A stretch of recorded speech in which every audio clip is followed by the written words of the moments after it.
Hola, mi amigos, it's time for RWBY Volume 3, the start of RWBY's controversial streak of volumes. Aside from 5, because basically everyone agrees that's pretty crappy. Volume 3 is, in my opinion, the best volume. Although maybe that's wrong to say. On a technical and writing level, Volume 4 is probably better, but it still drops the ball with Yang and Oscar. It just had too much stuff in it. That's another can of worms to open though. I'd rather not open it now.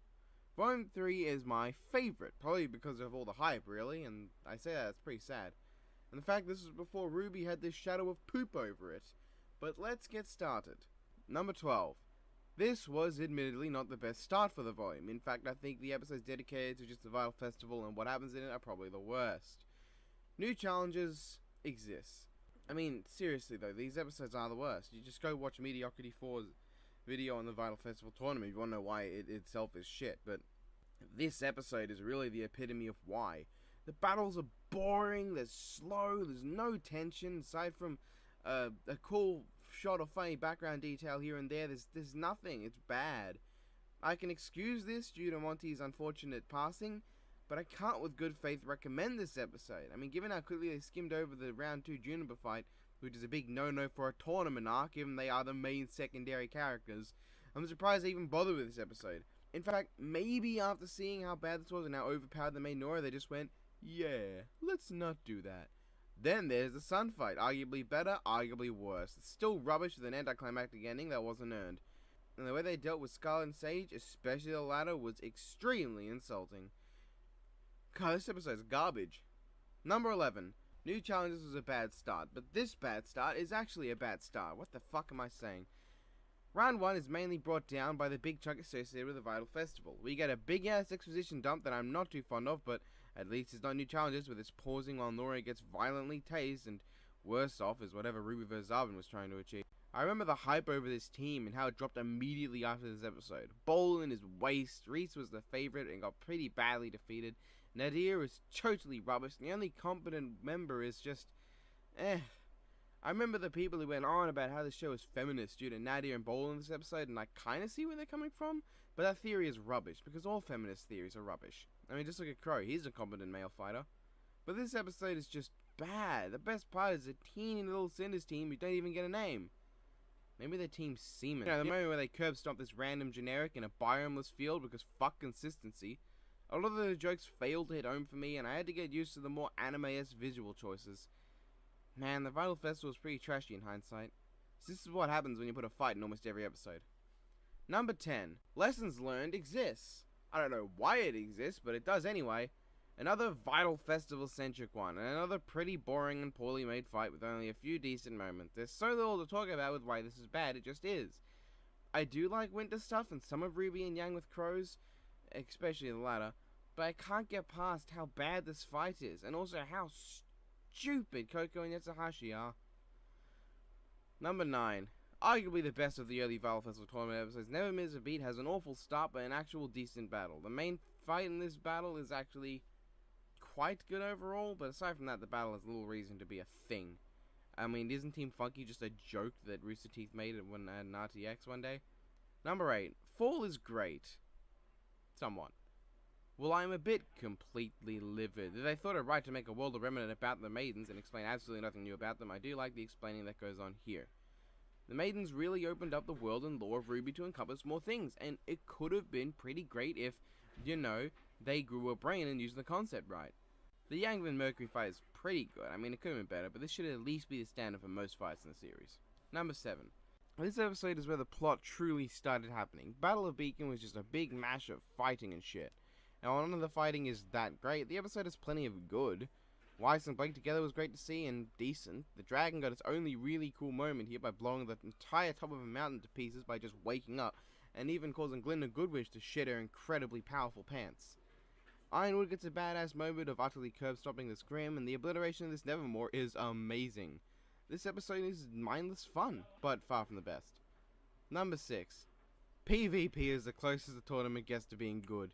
It's one of the very few battles I can enjoy in any mood, and while I easily predicted Pyrrha and Penny would both die in this volume, the way in which Penny went was fucking fantastic. And basically the only way they could do a brutal kill without getting all gory. The volume really only starts at the end of this episode. This is just a good episode overall, with the highlight being that quality fight scene. I really do love the fight, and the episode also provides good riffing material as to why the whole tournament is stupid. That's it. Number 5.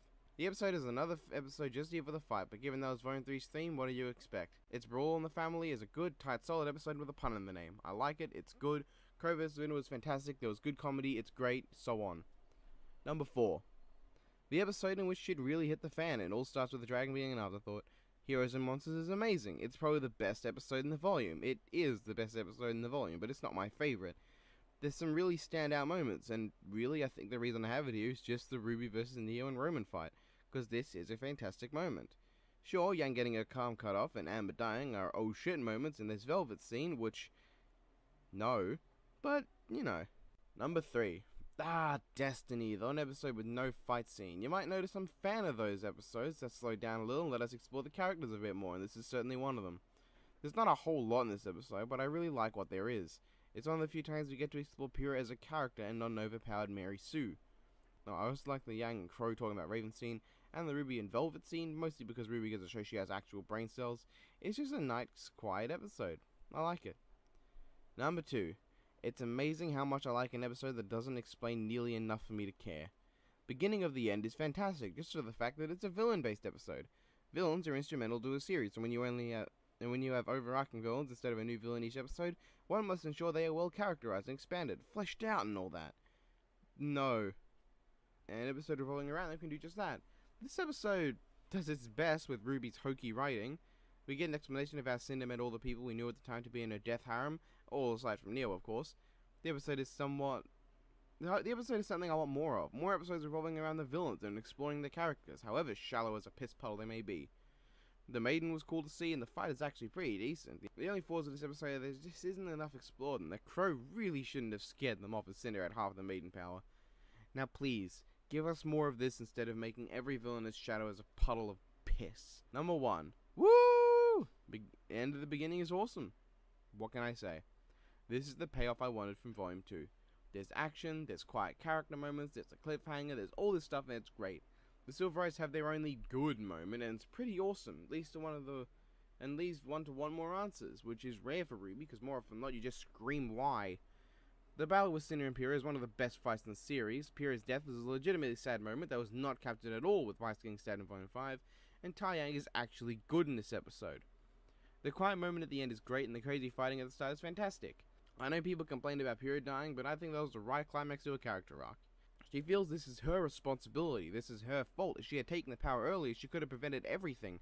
So she decides to make her final stand. Even if she dies, all she wants to do is buy some time. I think the only flaws of the episode is the extremely disappointing Ozpin and Cinder fight that we couldn't actually see, because if we did, either Cinder would be too overpowered, beating Ozpin, or Ozpin would win. And the fact that RWBY got sad over Pyrrha dying more than Yang's arm getting hacked off, despite sharing virtually no lines with Pyrrha. In fact, the only time they engaged in a conversation was in RWBY Chibi that came after, and in a bonus scene added to the DVD and Blu-ray release of Volume 1, literally just to bridge the two parts of Forever Fall together. Honestly, Heroes and Monsters is probably the best episode. It really probably is, in the same way Burning the Candle is the best episode of Volume 2. But something about End of the Beginning personally connects with me, personally brings me more joy than any other episode in the volume. Is it nostalgia? Is it blind love? I don't know what it is. And because of that End of the Beginning is and always will be my favorite Volume 3 episode. So that was Volume 3. It was very good. I really like this volume, and I think it's most of those last two episodes that more of that is what we need in RWBY. Having a lot of plot, not too condensed, but not too thrown out and spread. Fucking dog. We don't need Volume 4 cramming everything into too short a time span, or Volume 5 cramming nothing into too long a time span. We need actual fucking stuff happening.